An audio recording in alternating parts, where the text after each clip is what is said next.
21 जनवरी 2023 Rasmus प्लोदिन नामी एक शख्स ने स्वीडन में सरेआम डैनिश पुलिस की सरपरस्ती में कुरान करीम को नजर आतिश किया। इस वाक़े के सिर्फ 2 दिन के बाद एक और डच गुस्ताख एडविन वेगन्सवेल्ड ने हॉलैंड के हॉग नामी शहर में पुलिस की सरपरस्ती में कुरान पाक के औराक इंतहाई नफरत के साथ जुदा करके शहीद कर दिया। रासमस प्लोदिन और एडविन वेगन्सवेल्ड दोनों दाएं बाजू की एक ही शिद्दत पसंद जमात जिसे पेईजा कहा जाता है इससे ताल्लुक़ रखते हैं। इस शिद्दत पसंद तंजीम का मुकम्मल नाम patriotic Europeans against the Islamisation of the West है।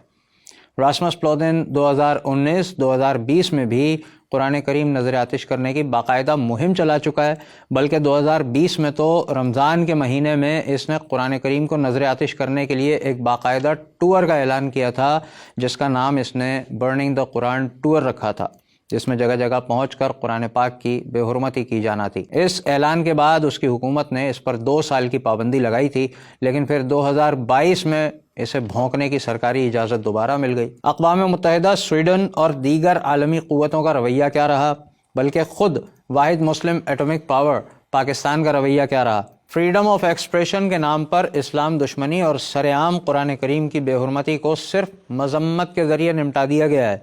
अक़वाम मुत्तहिदा की नज़र में भी ये दहशत गर्दी नहीं है। हाँ, अमेरिका, इसराइल, डेनमार्क और हॉलैंड का झंडा अगर जला दिया जाए तो उस पर दहशतगर्द करार दिया जा सकता है, लेकिन कुरान करीम को नजर आतिश करना फ्रीडम ऑफ एक्सप्रेशन है। हम मुसलमान बहुत बेगैरत हो चुके हैं, सिर्फ मजम्मत से काम चलाते हैं।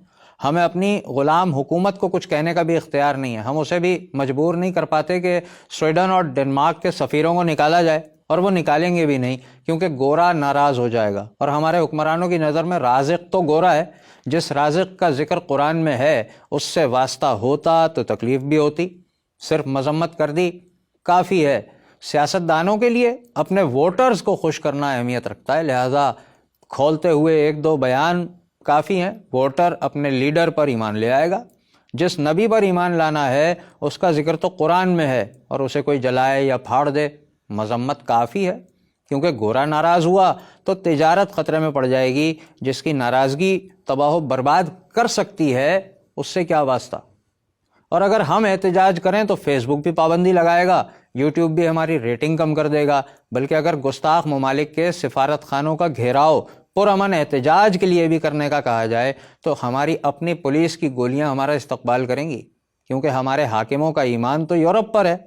अल्लाह पर ईमान का जिक्र तो कुरान में है, उससे क्या वास्ता।